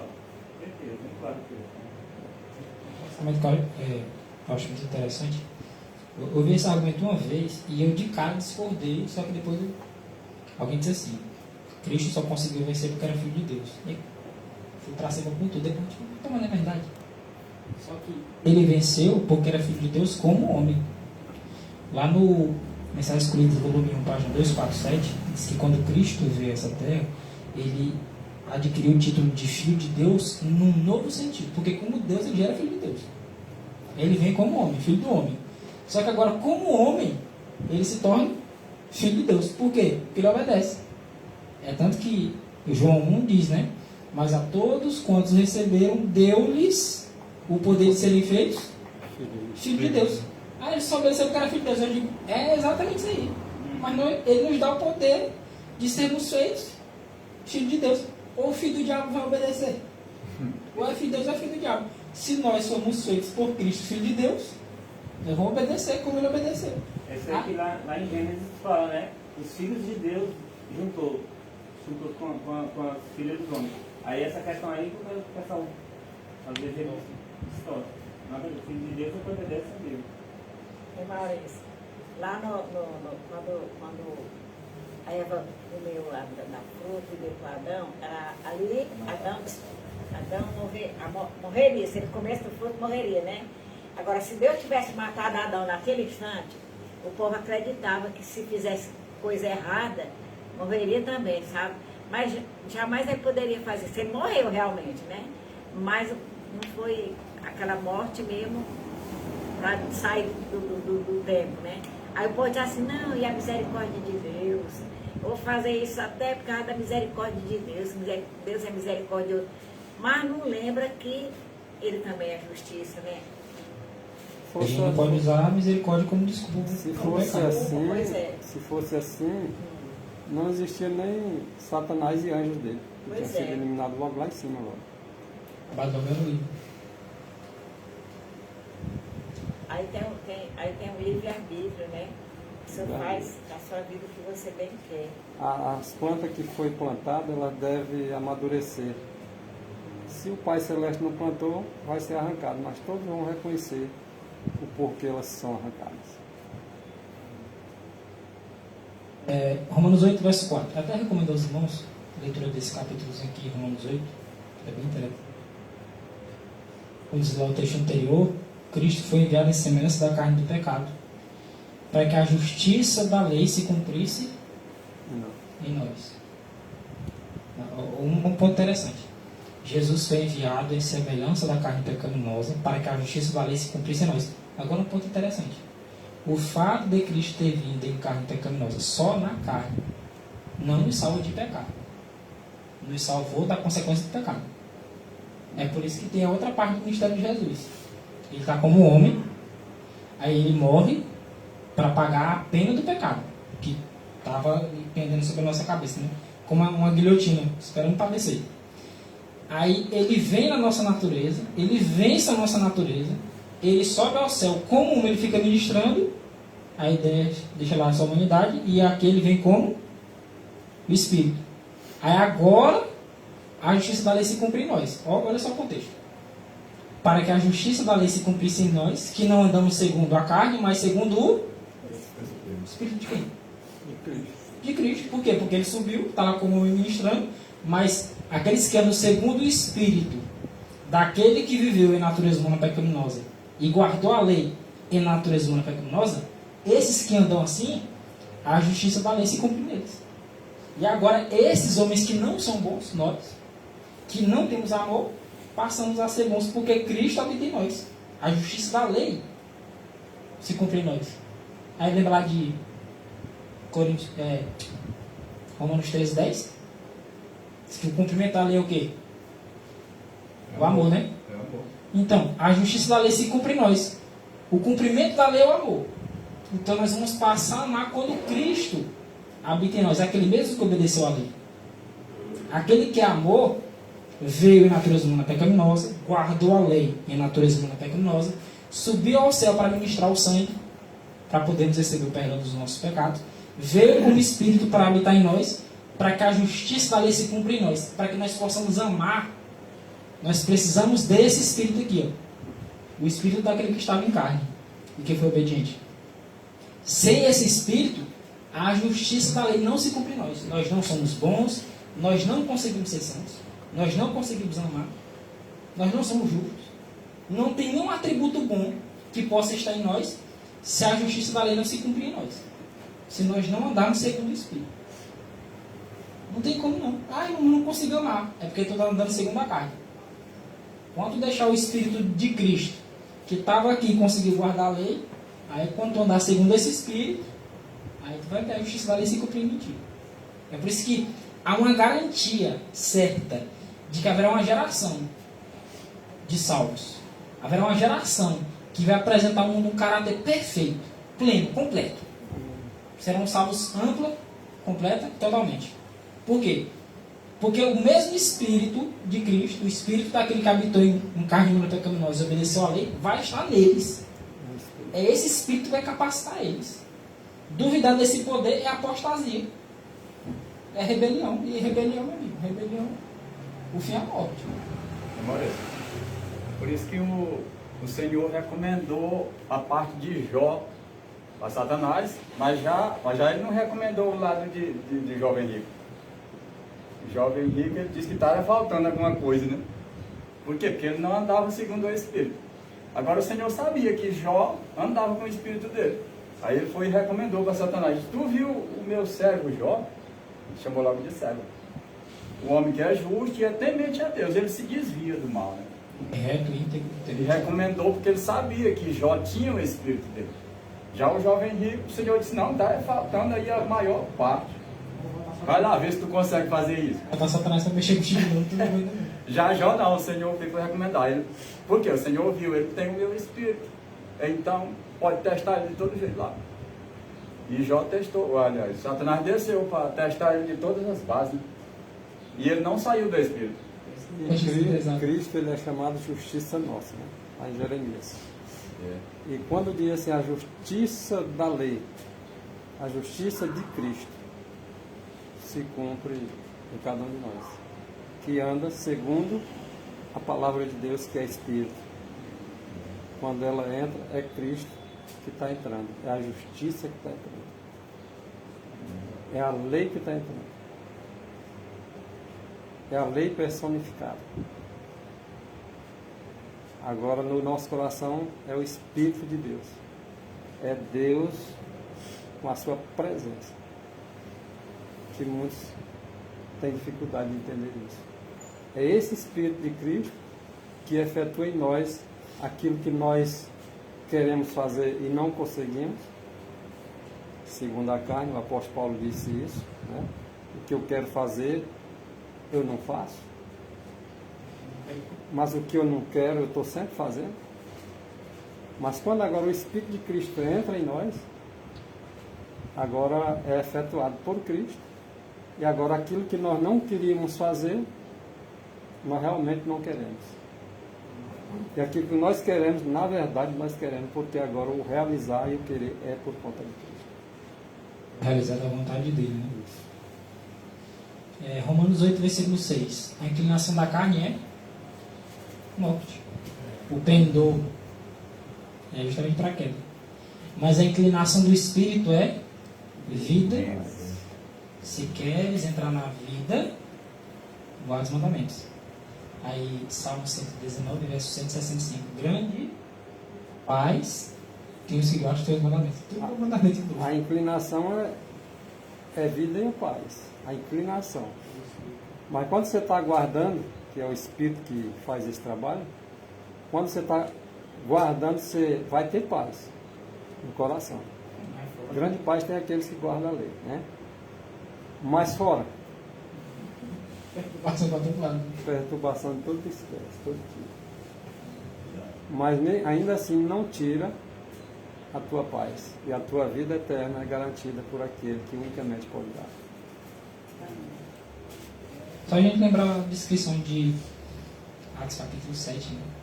Lá quando Estevão foi morto, que as pessoas estavam combatendo ele e ele olhava para o rosto dele como um rosto de um anjo, né? A paz, ele estava em paz com Deus. Exato, tranquilo. Que ninguém tira, não. A pessoa podia tirar a vida dele, arrancar o braço, a cabeça, mas a paz dele, aqui não mexe. Nós não podemos estar dormindo espiritualmente, porque isso é fatal, né? A maioria está dormindo. Aquele texto de Efésios que a Teresa tocou ainda agora. Aqueles vivos que estão mortos. E agora nós observamos uma coisa. Ninguém pode dormir. Mas olha os contextos da coisa. Quando a gente vê o mar agitado e alguém lá dentro do barco, que esse alguém é Cristo. Né? Lembra que os discípulos estavam tudo com medo de morrer? O mar jogando o barco para lá e para cá e a ventania terrível. E Cristo estava de que jeito? Dormindo, descansando em paz. Quando os discípulos chamaram ele lá, que ele veio lá e lá acalmou toda a tempestade. Mas para ele a tempestade estava lá também, só que ele estava tranquilo. É a lição que nós devemos aprender. Quando é que nós devemos dormir? Dormir para a tempestade. Tempestade não deve estar agitando a gente. Por quê? Porque a paz é interior. A turbulência é fora do barco. O nosso coração deve estar tranquilo, sossegado. O que na verdade a gente não está tendo essa experiência ainda, porque tudo nos agita. Né? Até parece que nós estamos fora do barco. Lá onde o Salmo diz: grande paz tem os que amam a tua lei, e para eles não há tropeço. Veja como a gente está devendo, né? E qualquer coisa a gente querendo tropeçar. E grande paz tem os que amam a lei. Nós estamos devendo no amor e estamos tropeçando. Aqui é o problema. E está escrito o profeta Isaías dizendo o seguinte: lá em Isaías está registrado isso. A tua paz será como um rio. Agora olha só, a tua paz será como águas do rio. Agora imagina, como um rio. Quando? Quando tu guardar os mandamentos. Ah, se tivesse dado ouvido. O Senhor diz assim: olha, se acalma e verás a minha salvação. É um mandamento. Se acalma. Nós vivemos assim, calma. Faltando guardar mandamento ainda. Mas se nós permitirmos, Cristo não vai dar essa calma para nós. Então vai ser guardado. Quando o Espírito de Deus entra, ou quando ele entrar, vai acontecer isso. Tu não sabe como vem, de que forma vem, mas tu só sabe que vai acabar porque tu vai sentir e vai ver. Rapaz, não sei como isso aqui aconteceu. Sabe. Se parar para analisar o Espírito, sabe. Foi a palavra de Deus que entrou e agora o próprio Cristo, tá, realiza em nós isso aí.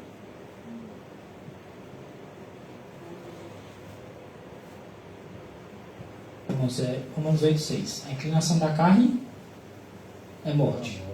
Mas que tem alguma aparência de piedade, que o apóstolo Paulo fala sobre o Timóteo, parece, ele fala da aparência de piedade, né? Só que a inclinação da carne é morte. A inclinação do Espírito é vida e paz. Nós, essas expressões, vida e paz, nós conseguimos associar aos mandamentos. Por que a gente consegue? Por causa de, um exemplo, Romanos 8,4. Para que a justiça da lei se cumprisse em nós, que andamos segundo o Espírito. Se andamos segundo o Espírito, a justiça da lei, dos mandamentos de Deus, se cumpre em nós. Aí o que a gente vê? A inclinação do Espírito é vida. Aí Mateus 19,17. Se queres, porém, entrar na vida, guarda os mandamentos. E paz.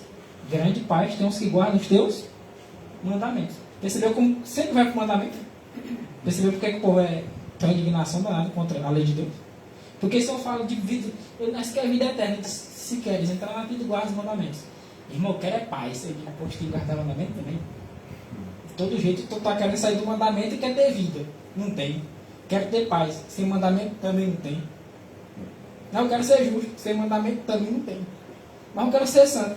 Sem mandamento também não tem. Percebeu? A fonte é a mesma.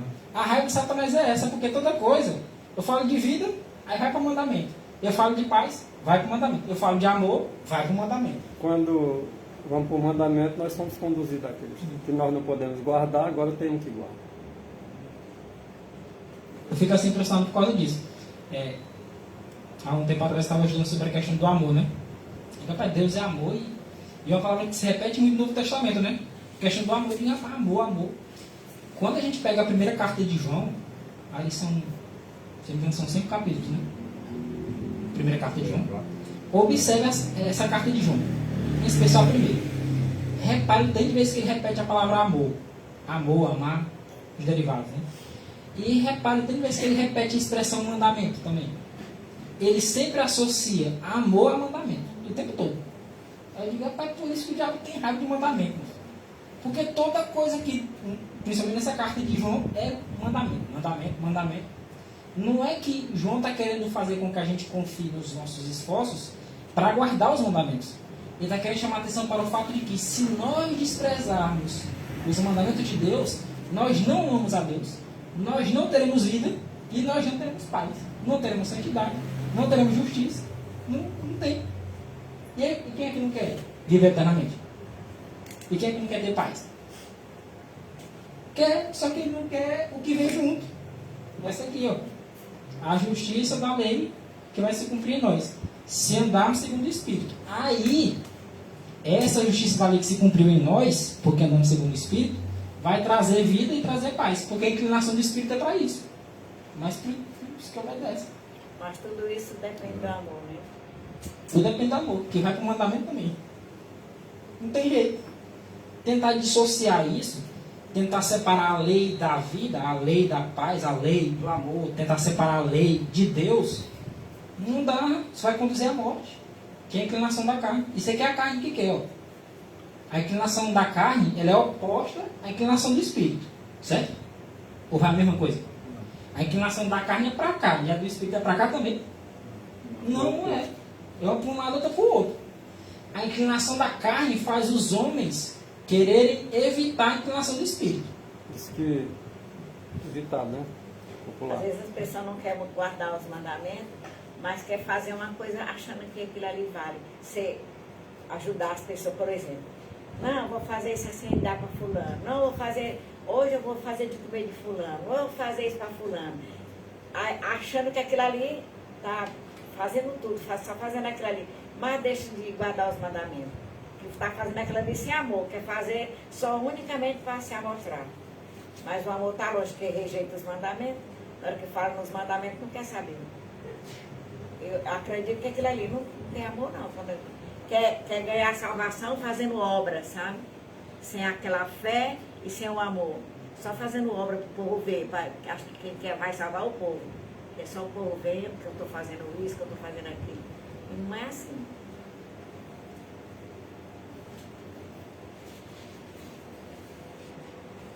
Irmãos, a inclinação da carne é morte. E toda vez que eu cito um texto, eu nunca botei esse texto no estudo. Jones fala, eu ainda vou botar esse texto no estudo ainda, que não é possível. Jones diz assim, é impossível guardar os mandamentos de Deus pelo poder de Satanás. Porque às vezes a pessoa quer ter vida e quer ter paz vivendo na carne. Sendo que a inclinação da carne é vida. A inclinação da carne é morte. A inclinação da carne é paz. Só aquela paz passageira, né? Paz que o mundo não dá. Só se for esse tipo de paz. Eu disse, a minha paz gostou. Não mudou como dá o mundo, né? O mundo dá um tipo de paz. Só que a grande questão é, as pessoas querem vida, as pessoas querem paz, mas as pessoas querem isso vivendo segundo a carne, andando segundo a carne. Aí Johnny diz, é impossível guardar os mandamentos de Deus pelo poder do diabo, que ele reina na carne. Mas também é impossível fazer as coisas do diabo pelo poder de Deus. Deus vai me dar poder para matar a frente, então. Interessante, Maurício. Está escrito dizendo que as pessoas serão filhos da ressurreição, né? Por exemplo, como eu sou filho da ressurreição? Suponhamos que eu morro na mensagem do terceiro anjo. Eu só posso ser ressuscitado se eu for filho da ressurreição. Como assim? Quem foi aquele que disse, eu sou a ressurreição? Jesus Cristo. Pois é. Se eu vier morrer na carne, eu não sou filho de ressurreição, não vou ressuscitar. Mas se eu sou filho da ressurreição, se eu vier morrer, mesmo que eu morrer, eu vou viver. por ser filho da ressurreição, porque só quem vai viver são os filhos de Deus, aqueles que se tornam filhos de Deus. Aqueles que ainda vão ver Cristo voltando em vida, tá? Continua sendo filho de Deus, porque se tornaram. Mas aqueles que vêm da sepultura são filhos da ressurreição, porque a ressurreição tira eles das trevas lá embaixo. Cultura, né? Romanos 8, versículo 7. Porquanto a inclinação da carne é inimizade contra Deus, pois não é sujeita à lei de Deus. Os que obedecem à lei e os que não obedecem são opostos. São opostos. São os obedientes e os desobedientes são opostos. É o que eu ia falar ainda agora há pouco. Os opostos se atraem, vocês concordam com isso? Eu não posso concordar. Nós somos sexo oposto. Como é que eu vou dizer que os opostos se atraem? Os obedientes. A obediência atrai a desobediência? Não atrai. E nem a desobediência atrai a obediência. É um ditado aí muito furado. Não casa com a palavra. E depois a pessoa tem característica de um jeito, o outro tem características totalmente opostas, senão mas vai se encaixar. Mas muitos vão pensar isso, e por quê? Porque são ensinados assim, mas a palavra está aí para fazer as mudanças em nossas vidas. O mundo inteiro pode concordar, eu não vou concordar porque a palavra de Deus não diz isso. Pronto, acabou. Não vai se atrair não, né? Não, vai ser uma maioria que vai estar unida no erro. Mas nós, como minoria, vamos nos unir com a verdade. É na união que existe a força. Eu fico triste em ver o nosso povo desunido. Não tem unidade nossa. E cada vez ficando mais fraco. Mas está escrito que o Senhor vai fazer com que uma geração, que é essa última, um remanescente, estejam unidos. Bem unidos mesmo. Em tudo. Tudo que for fazer. Não é só quando nós vamos estar aqui não, estamos aqui na igreja. Todo mundo juntinho, conversando, né? Bonito. Mas unidade vai além disso. Tem que estar unido no comer, no vestir, no beber, no trabalhar, no negociar. Unido em tudo, é um pensamento. De repente eu penso as coisas de acordo com a palavra. De repente o outro não pensa. Ou vice-versa, o outro pensa e eu não penso. Isso é unidade? Unidade é que quando os pensamentos estão um só. Pai, nós temos que fazer isso, é verdade. Eu estava até pensando nisso mesmo. Vamos fazer aquilo, é verdade. Isso é unidade. Ao mesmo propósito. O pai estava pensando aqui, nós unir, comer junto aqui. O outro rapaz estava pensando nisso também. Unidade. O rapaz estava pensando em fazer um trabalho assim. Rapaz, não era o que eu estava pensando. Por quê? Unidade no pensamento, no coração. O coração era um só. O que um sentia, o outro sentia. O que um pensava, o outro pensava. O que um falava, o outro falava. O que um fazia, o outro fazia.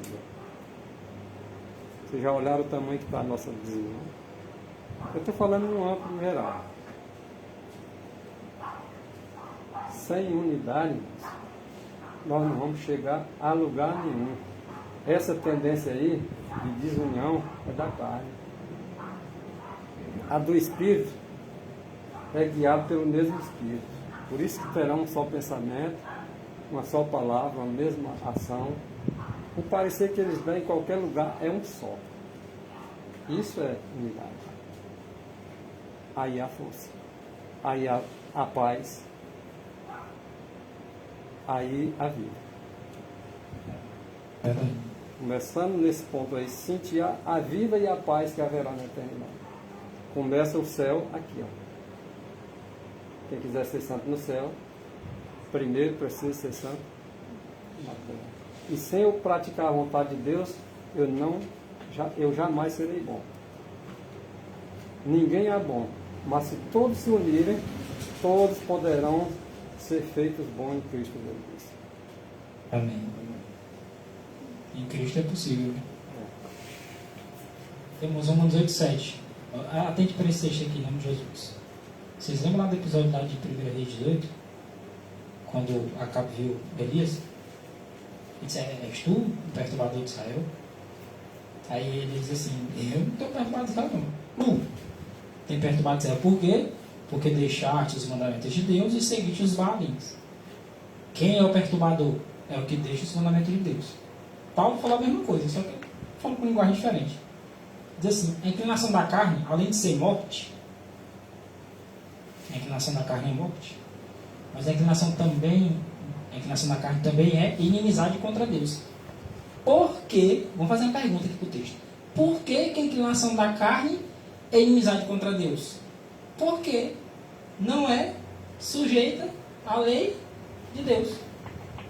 Irmão, como é que eu entendo que é um perturbador de Israel? Não se sujeita à lei de Deus. Irmão, como é que eu sei que alguém é inimigo de Deus? E pode estar falando o nome de Deus, pode estar com a Bíblia na mão. Não se sujeita à lei de Deus é inimizade contra Deus. É bem simples, né? E se ela continuar com o pensamento de andar na carne, segundo a carne, ela na verdade, como está dizendo, não é sujeita e nem pode ser. Porque não quer. Porque quando a gente quer, será sujeito. Mas aquele que tende para a carne e quer continuar na carne, nem é sujeito e nem vai ser, a não ser que o queira. Porque Deus não força ninguém. É graça. O negócio aí é porque ainda tem muitos que vivem purgado, como a Carmelita diz, sabe? Qualquer coisinha, né? É como ela disse aqui, as pessoas são meio que estão purgantes. É muito sensível, né? É muito sensível. Coisas mínimas, Sim. Aí a pessoa pega sério aquilo ali e aí pronto. Aí o outro fica. Como é que pode se unir desse jeito? O zangador raso. Zangador Se raso. você vai falar em, Zangar, meu se você filho, vai é falar em impossível. unidade, Não é impossível. se você vai falar em unidade e vai tocar no pecado de alguém, muitas das vezes aparece um ali e outro ali. Meu amigo, eu digo qual foi o motivo da zanga. Esse zangar, a gente não era para zangar, mas vem zanga, mas o bom de tudo é não levar aquela zanga adiante, sabe? Às vezes a pessoa nem fala que reconheceu que erra, mas no fundo sente, sabe? Que errou. Mas acalmou ali e pronto. Bora deixar isso aí de lado. Voltar a mesma pessoa que era antes, porque Deus não vai querer nós assim, um com raiva um do outro, um pegando tudo que o outro diz. Com certeza não vai querer não. E o pior é quando é dito aquilo que Deus diz, né? Nós não podemos calar. Se nós calar, as pedras falam. Então o que temos que fazer? Quem está errado, se apega a Cristo para consertar o erro. E aquele que continua falando a verdade, prossiga, continue falando. O erro que se conserte. Entendi. Então nós estamos, só para reforçar, a inclinação da carne é inimizade contra Deus. Esse aqui é o texto base lá do comentário do pastor Jones. A inclinação da carne é inimizade contra Deus. Pela inclinação da carne, ninguém se sujeita à lei de Deus. Uma pessoa que está na carne, ela não é sujeita à lei de Deus. Logo, quando eu vejo alguém falando contra a lei de Deus, eu posso sempre receber de errar. Irmão, qual é a inclinação daquela pessoa ali? A inclinação da carne. Aquela não é a inclinação do espírito, não. Mas ele fala tão bonito, ele conhece tanto, ele tem doutorado em teologia, é um homem muito. Ele fala calmo, se veste tão bem. Só que o problema é esse aqui, ó. A inclinação da carne é inimizade contra Deus. Se ele fala contra a lei de Deus, se ele rebaixa a lei de Deus, se ele não se sujeita à lei de Deus de alguma forma, a inclinação que está sobre ele é a inclinação da carne, não é a inclinação do Espírito de Deus, não. O Rodrigo estava até falando, né, desse daí, que o pior defeito do Dr. Alves é achar que é dono de Deus, que reconhece Deus. Sabe tudo. E sabe tudo, Deus que não sabe nada. A pessoa se lixa. Paulo diz. 1 Coríntios 8, verso 1, diz assim: porque o conhecimento incha. Conhecimento isolado, ele incha. Mas o amor edifica. Se for um conhecimento por amor, não vai inchar. Não vai inchar. Agora, o conhecimento sozinho só incha. É, porque fulano, toda vez que o pessoal tem uma dúvida, pergunta para mim. É porque eu tenho resposta para tudo. Por quê? Porque eu tenho doutorado. A confiança vã. Então, irmãos, todo aquele que é inimigo de Deus, ele não se sujeita à lei de Deus. Toda pessoa que fala contra a lei de Deus, ele não é sujeito a Deus, não é sujeito à lei de Deus. Se não é sujeito à lei de Deus, não é sujeito a Deus, porque a lei é de Deus, não é não? É bem óbvio. Então, qualquer pessoa que fala, qualquer pessoa que prega, qualquer pessoa que vive em contrariedade contra a lei de Deus, em oposição à lei de Deus, a inclinação dela é a inclinação da carne. E a inclinação da carne vem do diabo. De Deus é a inclinação do Espírito. Do diabo vem a inclinação da carne. Tá? E quem tem a inclinação da carne, ele não se sujeita à lei de Deus e nem consegue. Porque a carne não se sujeita a Deus. A gente já espera nessa carne aqui, a carne que vai ser mudada. Diga aqui, né, fique sossegado, vai não. Só quando Cristo vier que ela vai ser glorificada. Teve um movimento lá, o movimento da carne santa, lá em Indiana, né, 1901, que as pessoas acreditavam que passando por uma certa experiência espiritual, a carne mudava, deixava de ser carne pecaminosa.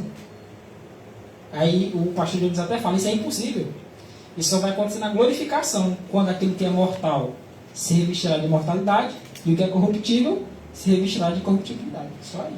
Para que fique claro para os irmãos, eis a questão de que muitos pastores, inclusive adventistas, defendem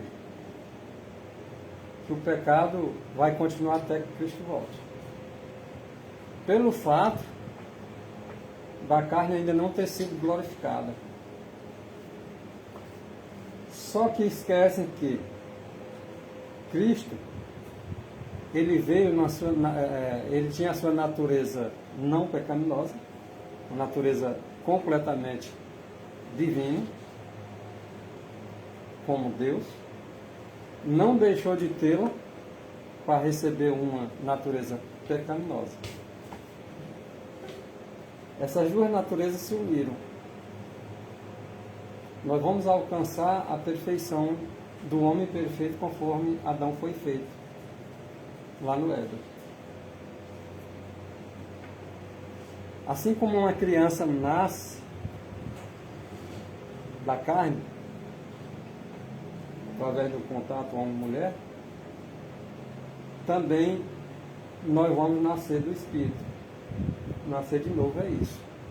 Quando nós nascermos de novo, que é necessário para se salvar, com esse nascimento na carne não temos como nos salvar, é necessário que nasça outra vez.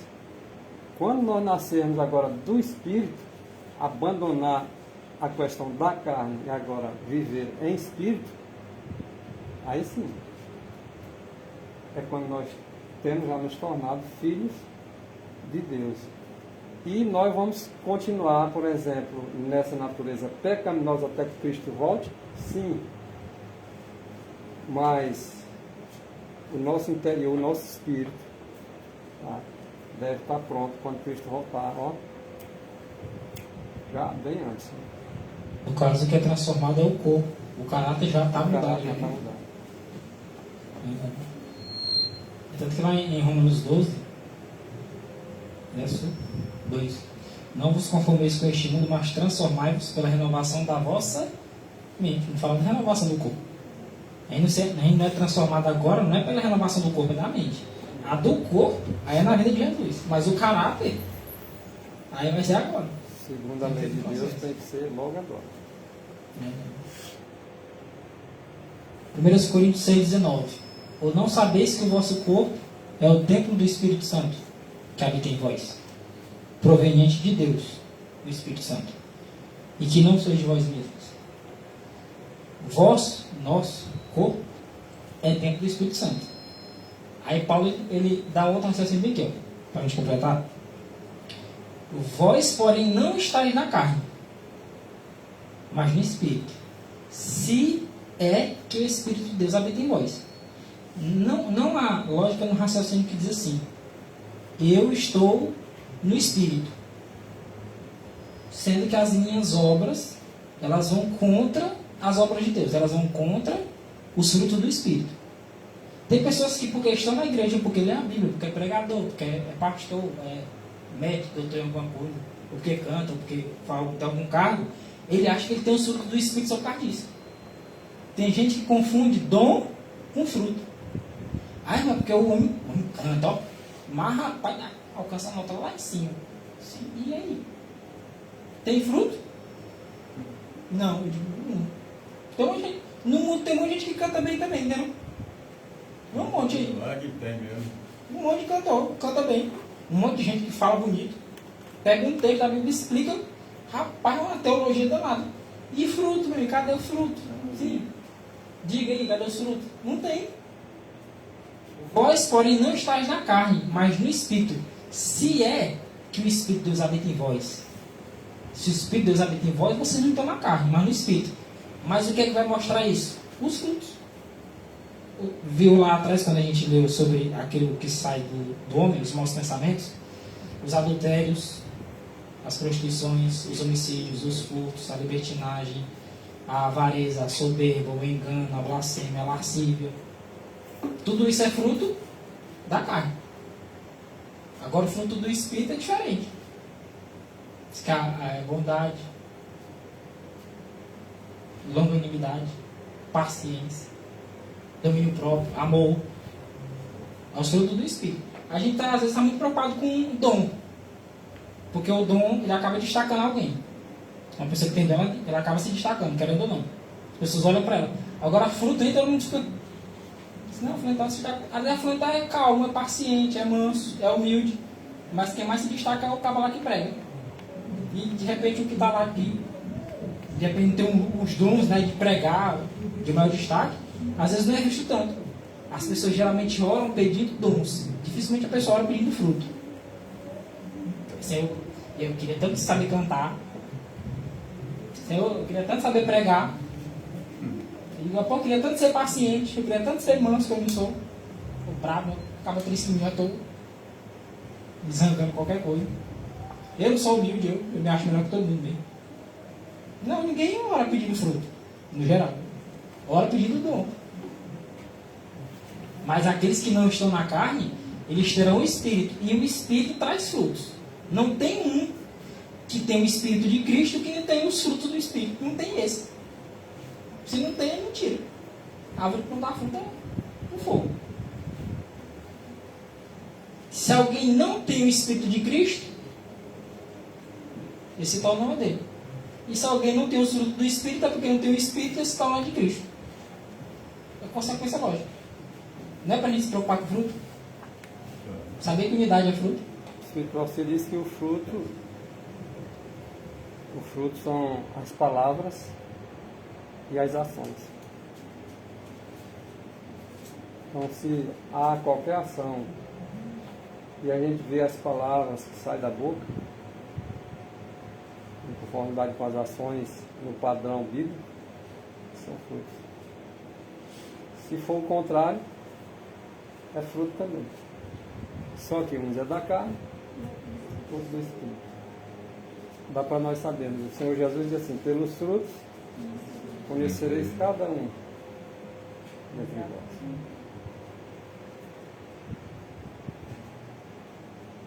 Se tiver dificuldade para reconhecer um pé pela folha, na hora que der o fruto, amiga, aí pronto, né?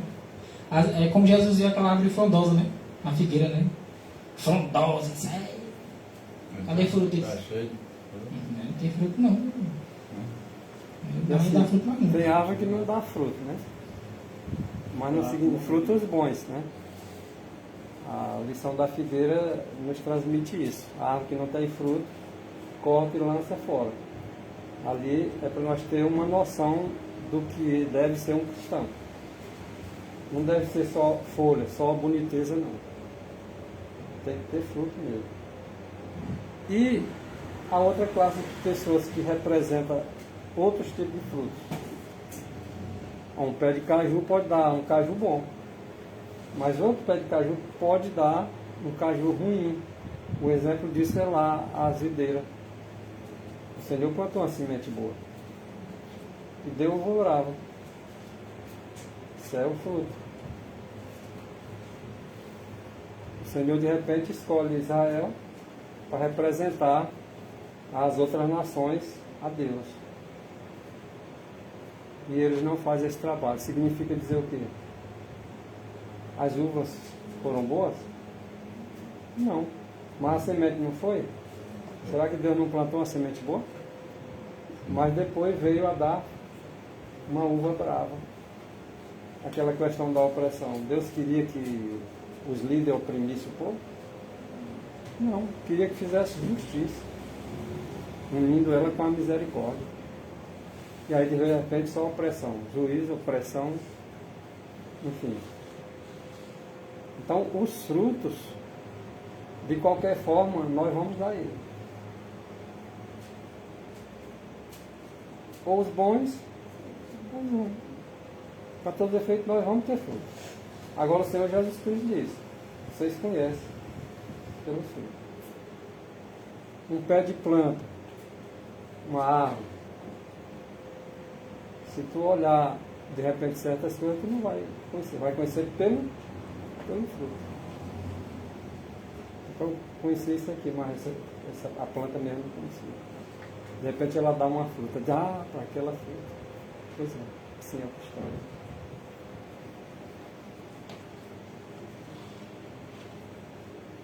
O texto, pensei que eu tinha colocado não. Gálatas 5:22. O fruto do Espírito é amor, gozo, alegria, paz, longanimidade, benignidade, bondade, fé, mansidão, temperança, e tem no verso 23, se não me engano, e domínio próprio. Sabe o que geralmente numa unidade não há uma das características? Toda vez que a gente é questionado, a gente sabe. A gente não aceita que ninguém pense diferente. A gente fala do orgulho e da opinião própria. É um Deus. A minha opinião é melhor perto de todo mundo. Não há amor, né? Se houver amor, há Deus, né? Se há Deus, há o Espírito de Deus. Se há o Espírito de Deus, há a unidade, porque a unidade é a unidade do Espírito, né? Eu menciono bem o texto emblemático. Desejado para os 6:5. Que é o Espírito Santo. Quando a gente ora pedindo o Espírito Santo, o que é que a gente está pedindo? Senhor, dá-nos o teu Espírito. O Espírito Santo é o sopro da vida espiritual na alma. Se eu não tenho o Espírito Santo, se eu não ando segundo o Espírito, eu ando segundo a carne. Se eu ando segundo a carne, eu não estou andando segundo uma vida espiritual. Eu não tenho uma vida espiritual. O Espírito Santo é o sopro da vida espiritual na alma. O Senhor está dando vida, está todo mundo morto. Gente segundo a carne. Vida. Como os tendões, né? A carne lá no vale do osso seco. A comunicação do Espírito é a transmissão de quê? Da vida de Cristo. Quando o Senhor sopra o seu Espírito sobre nós, Ele está nos dando o quê? A vida dele. A inclinação do Espírito é vida e paz. Cristo é a vida. Cristo é a paz. Quando Ele nos dá o seu Espírito, Ele nos está dando a si mesmo. Então, deixa eu falar isso, né? Quando Ele nos dá o seu Espírito, Ele nos dá a si mesmo. Né? Fazendo ser nós uma fonte de coisas boas. Eu lembro bem o finalzinho. A comunicação do Espírito é a transmissão da vida de Jesus. O sopro, o Espírito Santo é o sopro da vida espiritual não, mas é o sopro da vida de Cristo em nós. Jesus Cristo, quando foi para fazer o homem, Gênesis 2:7, Ele soprou nas narinas do homem. Espiritualmente, voltando à questão do sopro, lá em João, né, acerca dos discípulos, Jesus soprou sobre eles. Não foi isso? Espiritualmente, ali também nos dá uma lição, bem como juntando com Gênesis 2:7. Por exemplo, Cristo, quando Ele agora sopra, Ele dá vida. no novo nascimento também.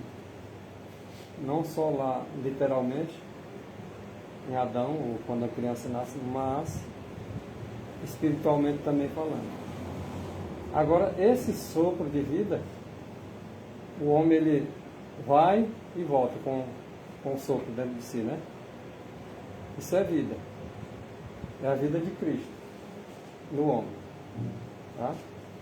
Faz com que a gente respire e continue a ter vida. E está escrito dizendo que a oração é a respiração da alma. E por que nós respiramos? Porque temos sopro dentro de nós, um sopro de Deus. E isso nos faz respirar. E a oração é que faz nós respirar espiritualmente, para que não morra, para que não saia o fôlego. E vivendo, nós agora continuamos a respirar. Encaixa nesse texto. Obrigado por vocês. Vou procurar um texto bíblico para a gente finalizar.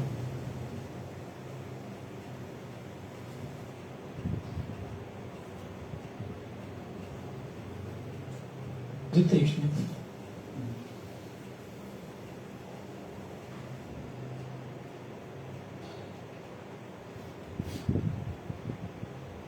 Nada menos que a vida de Deus atenderá às exigências da lei. O Espírito Santo é o sopro da vida espiritual na alma. Nada menos do que a vida de Deus, que é essa vida espiritual, atenderá às exigências da lei. Tentar obedecer para cá não dá certo. Só a vida de Deus atende às exigências da lei. É por isso que Cristo sobe como homem, deixa a natureza humana lá e volta como Deus, como Espírito. Porque ele sabe que essa vida é para poder atender às exigências.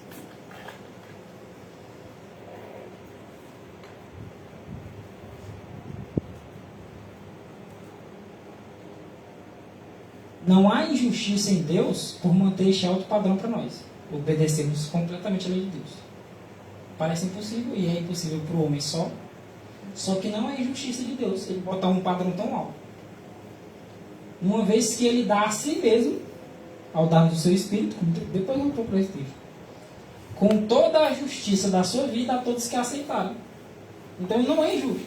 Quando ele diz assim, você tem que ser perfeito, seja perfeito, você diz, oxe, aí não tem como, eu não consigo. Você diz, não sou injusto não. Se tu aceitar, eu dou a mim mesmo para ti. O sopro da vida espiritual na alma. Te dou meu Espírito.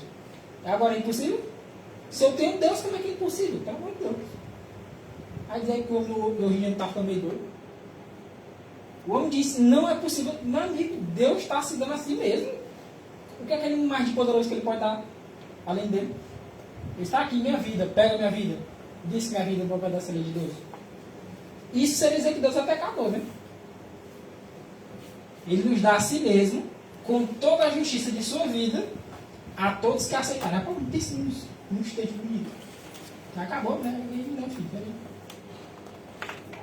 Eu tenho bem que eu já.